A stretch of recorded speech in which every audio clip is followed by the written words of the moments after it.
በስመ አብ ወወልድ ወመንፈስ ቅዱስ አሐዱ አምላክ አሜን። የተባረከ እግዚአብሔር አምላክ አቡነ ቅዱሳን የተከበሩ አባታችን መጋቤ ስብሐት ቀሲስ ገብረ የደብራችን ዋና አስተዳዳሪ፣ ወንድሞች ዲያቆናት፣ በዚህ ቅዱስ ስፍራ የተሰበሰባችሁ የእግዚአብሔር ሰዎች እንደምን አደራችሁ? እንደምን አደራችሁ? አሜን። የእግዚአብሔር ስም በእውነት የተመሰገነ ይሁን። አሁን ሰዓቱ የወንጌል ነው። የዕለት ወንጌል የሚያስተምሩን አባታችን መጋቤ ስብሐት ናቸው። ቀጥታ ወደ እርሳቸው እንሄዳለን።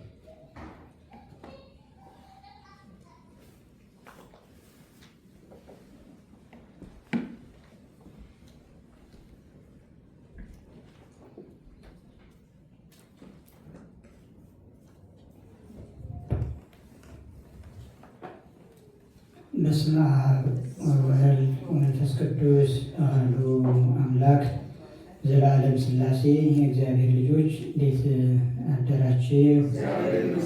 ምስጋና የባህሪ ብቸኛ ገንዘቡ የሚሆን የአባቶቻችን የቅዱሳን አምላካችን ቅዱስ እግዚአብሔር ስለ ቸርነት ስራ ሁሉ ቅዱስ ስሙ የተመሰገነ ይሁን። ተሳሃለኒ እግዚኦ በከመ በየሳይልከ፣ አቤቱ በይቅርታህ ይቅር በለኝ። እስቲ በሉት ተሳሃለኒ እግዚኦ በከመ በየሳይልከ፣ አቤቱ በታላቁ ይቅርታ ይቅር በለኝ። የሉቃስ ወንጌል የተነበበልን ወንጌል ላይ ያለ ኃይለ ቃል ነው። ሉቃስ ነው አይደል የተነበበው? ስንት ነው? 18:9 በጣም ጥሩ። እንደዚህ የተነበበው ምዕራፍና ቁጥር መያዝ ከተቻለ ከበረታ ቤት ሄደን ማንበብ መልካም ነገር ነው። እዚህ ኃይለ ቃል እዚህ ያነበብነው ክፍል ላይ ያለ ኃይለ ቃል ነው። ቀራጭ የሚባል ሰው ነው ይህንን ቃል የተናገረው። ክብር ይግባውና ክርስቶስ በምሳሌ ካቀረባቸው ከሁለቱ ሰዎች መካከል ማለት ነው እላችኋለሁ አለና፣ ሁለት ሰዎች ወደ ቤተ መቅደስ ሊጸልዩ ገቡ። አንደኛው ቀራጭ ነው፣ ሁለተኛው ደግሞ ፈሪሳዊ ነው ብሎ ፈሪሳዊንና ቀራጭን በምሳሌ አቀረባቸውና መጀመሪያ ፈሪሳዊው በመቅደሱ ፊት ለፊት ሆኖ እንደ ቀማኞች እና እንደ ዘማውያን፣ እንደ አመንዝሮች፣ እንደ ሌሎች እንደ ኃጢአተኞች ሰዎች ያላደረከኝ፣ እንደዚህም አለ ሲመጻደቅ ነው፣ እንደዚህም እንደ ቀራጭ ያላደረከኝ እግዚአብሔር ሆይ አመሰግንሃለሁ፣ በሳምንት 2 ጊዜ እጾምልሃለሁ አለ። አይሁድ እሁድንና ማክሰኞን ወይም ማክሰኞንና ሐሙስን ይጾማሉ፣ እኛ ረቡዕና ዓርብ እንደምንጾመው ማለት ነው። ስለዚህ በሳምንት 2 ቀን እጾምልሃለሁ እያለ በጎ ስራውን ሊዘረዝር ሌሎችንም ሊኮንን ጀመረ። እንዲሁ አይጣል አዲስ እኮ ነው። እንዲህ አይነት ጸሎት ከባድ ነው በእውነት። በእኛም ሕይወት ብዙ ጊዜ ብቅ እያለ ብልጭ እያለ የጸሎታችን እንቅፋት የመንፈሳዊ ሕይወታችን መሰናክል እየሆነ የሚያስቸግረን እንዲህ ያለው ነገር ነው እና ይህ ሰው ፈሪሳዊ ማለት በነገራችን ምጽድቅ ነው። የፈሪሳውያን ብዙ ነገሮች ላይ የሚጠነቀቁ፣ ሕጋቸውን የሚጠብቁ፣ ስርዓታቸውን የሚያውቁ፣ በዚያ ብቻ መዳን ያለ የሚመስላቸው ሰዎች ናቸው። መዳን ግን ከሕግ ከተጻፈው ባለፈ በረቀቀ መንገድ ሊያደርጉት የሚገባ ነው። ማለት አትያዝ፣ አትንካ፣ አትቅመስ በሚል ብቻ አይደለም። እርግጥ ነው ለመዳን ሕግ ያስፈልጋል፣ ስርዓት ያስፈልጋል። በሕጉ በስርዓቱ መሄድ አግባብ ነው። ነገር ግን ከዚያ ባለፈ ክርስቶስ ፍቅር መሆኑን በእኛ ወደኛ ስናመጣው፣ በዚያ ዘመን ደግሞ ክርስቶስ አልተገለጠምና በስጋ እግዚአብሔር ሕዝቡን እንደሚወድ ሌላው ወንድሜ ሌላዋ እህቴ ከኔ ይሻላሉ ይበልጣሉ ብሎ ማሰብ ተገቢ ነበረ። ይህ ሰው ግን ያንን አላደረገም።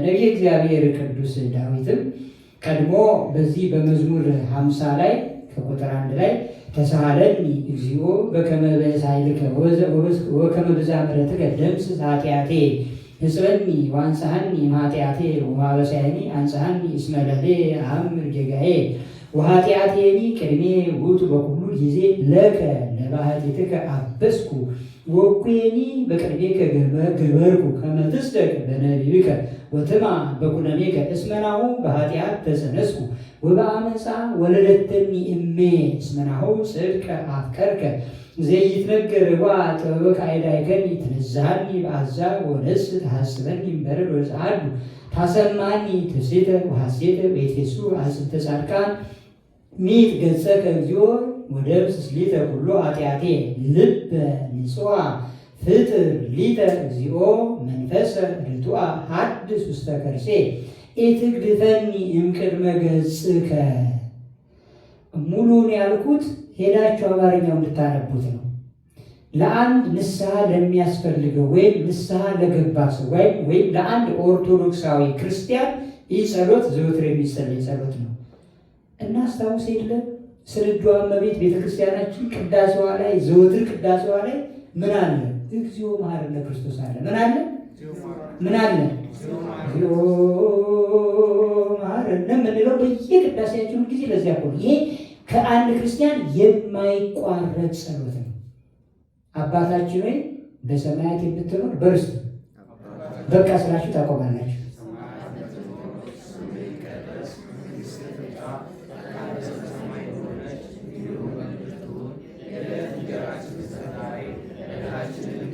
በቃ በደላችንንም እግዚኦ መሐረነ ክርስቶስ ማለት እሱ ነው። ችግሩ ግን ምን መሰላችሁ? እኛም በሉ እኛም ይቅር ብላችኋል።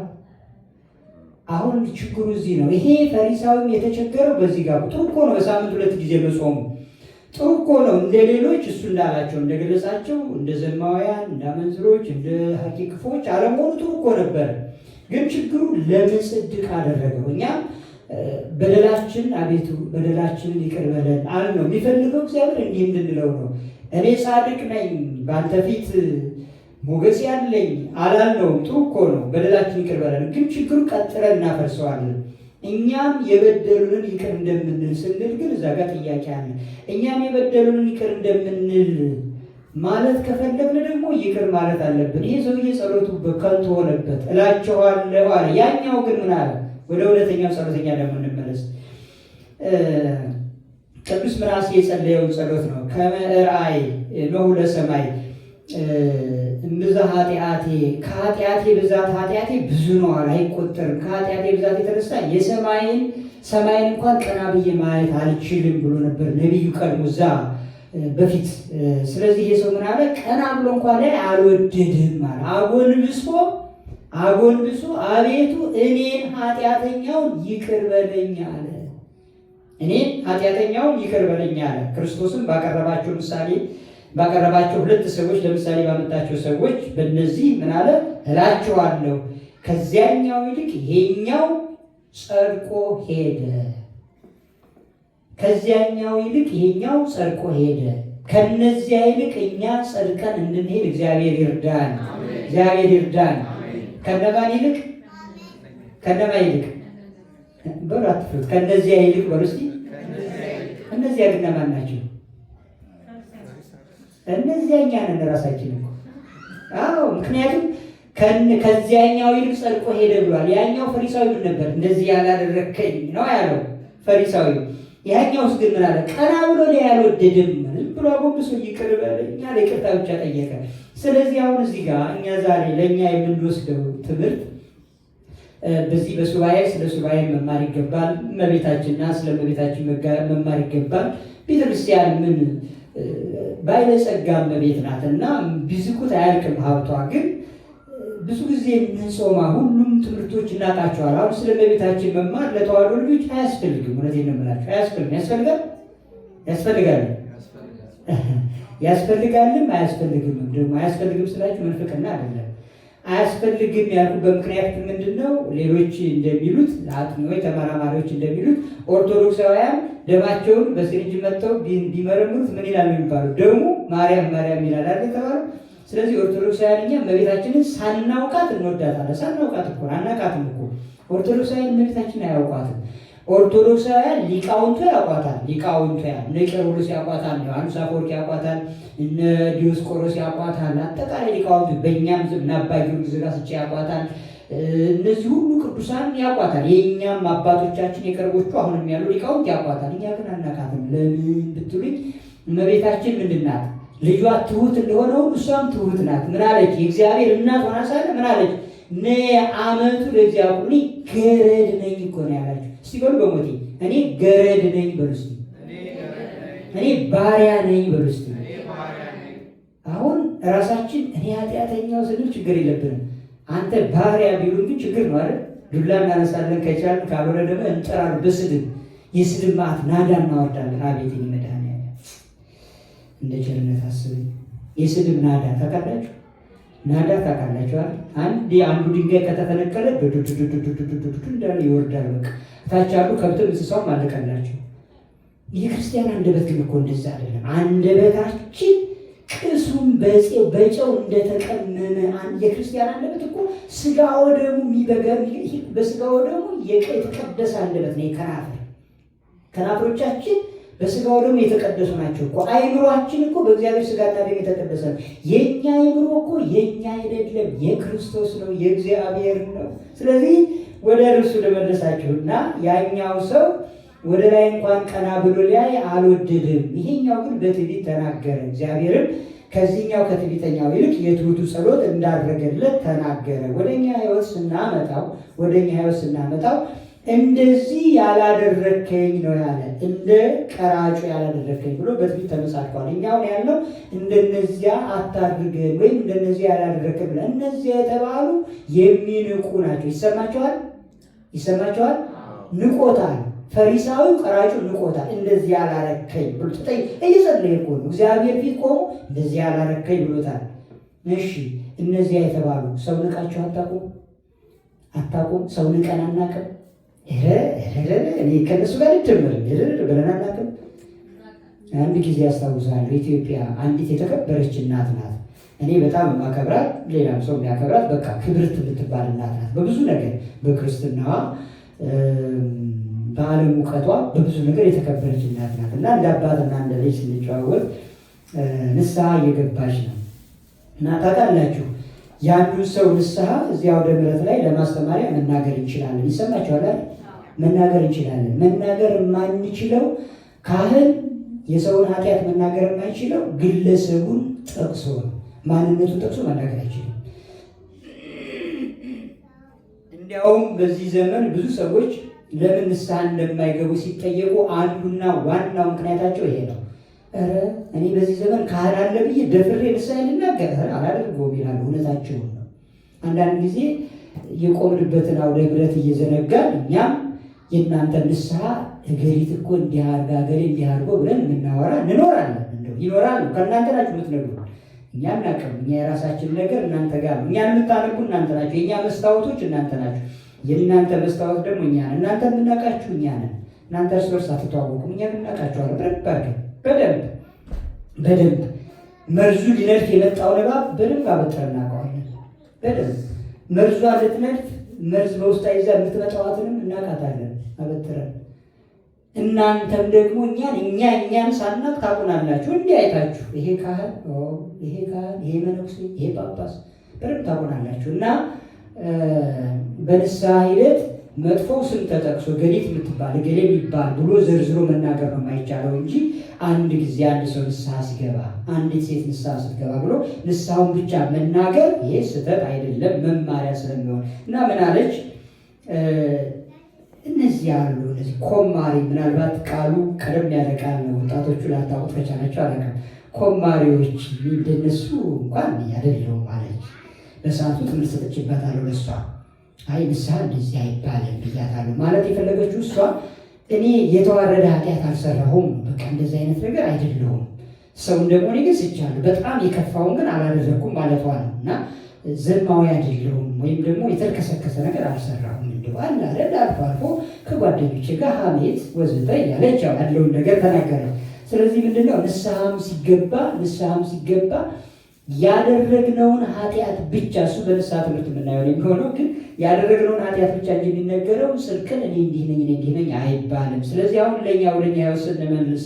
ወደኛ ሕይወት ስንመልሰው ሱባኤያችን በእግዚአብሔር ፊት የተወደደ እንዲሆን፣ ጾም ጸሎታችን በእግዚአብሔር ፊት ቅቡል እንዲሆን፣ እግዚአብሔር እንዲቀበልልን ከፈለግን ትዕቢትን መጀመሪያ ከኛ እናርቅ፣ ንቀትን እናስወግድ። መታበይ ቅዳሴያቸውን አልሰማችሁትም? ትዕቢትንና መታጀርን መታጀር እንዴት ነው? ጌጣ እናድርግ። እንደ ማርያም የጌታ እናት ሆና ሳለች፣ ንግሥት ሆና ሳለች እኔ ባሪያ ነኝ ነው ያለችው። ስለዚህ እንደሷ የዋሃትን ገንዘብ እናድርግ። አሁን እኛ እንደዛ ነው። ጾም ጸሎት ስንይዝ፣ ሱባኤ ስንይዝ፣ ፍልሰታም ሆነች ማንኛውም ጾም መጀመሪያ ራሳችን ይላል። ቅዳሴውም ላይ አሁን ቅዳሴ ማርያም ላይ ይህ ቁርባን ተዘጋጀ። ይሰማቸዋል። እስቲ በሉ ይህ ቁርባን ተዘጋጀ። የሚመጣ ሰው ራሱን ይፈትን ይላል። ራሱን ይፈትን። እኔ በቅቻለሁ አልበቃሁም፣ ተዘጋጅቻለሁ አልተዘጋጀሁም ብሎ በቅቻለሁ የበቃ ሰው የለም ለቁርባኑ። ሁላችን እኛም ቀድሰን ስንቆርብ እናንተም ስትቆርቡ በቅተን አይደለም። ግን መብቃት ማለት ንስሐ በመግባት ነው፣ ሌላ ነገር አይደለም። ትዕቢት እያሰበ ሐሜተኛ ሆኖ እዚህ ቆሞ እኮ ሐሜተኛ የሚሆን ሰው አለ። ባይጣላ ያድስ ነው እኮ ከሰው ጋር እንኳን ባያማ የሚያማው ሰው እንኳን ቢያጣ የሚያዋራው ቢያጣ በልቡ አይቶ እንደዚህ ከፍ ዝቅ እንደዚህ የሚያረሰው አለ። አይጣላ ያድስ እኮ ነው። ገና ነን። እውነቴን ነው የምነግራችሁ። አልታጠብንም ገና። የገጠር ልብስ አስተጣጠብ እንደው ልመልሳችሁ። ልብስ ሲታጠብ እንደዚህ ድንጋይ ላይ ቻፍ እንደዚህ ቻፍ ከዛ ደግሞ በግር እርግጥ እንደሱ ያስፈልገናል። የሚያጠበን ማነው? ክርስቶስ ነው። ግን ራሳችን ለመታጠብ መዘጋጀት አለብን። ዝቅ ትሁት መሆን። እንደሱ አይነት ጸጋ ክርስቶስ ያልብሰን። ስለዚህ በዚህ ሱባኤያችን በሌላውም ሱባኤ አጠቃላይ ክርስቲያንን በምንኖር ጊዜ በቤተሰብ፣ በጎረቤት፣ በስራ ባልደረባ፣ በቤተ ክርስቲያን በሁሉ ስፍራ ትሁት መሆን። የመጨረሻ 2 ቃል ልንገራችሁ። ክርስቲያን ትሁት ነው በሉ እስቲ። በደንብ አይሰማም። አይሰማም። ክርስቲያን ልዑል ነው በሉ። አይሰማም።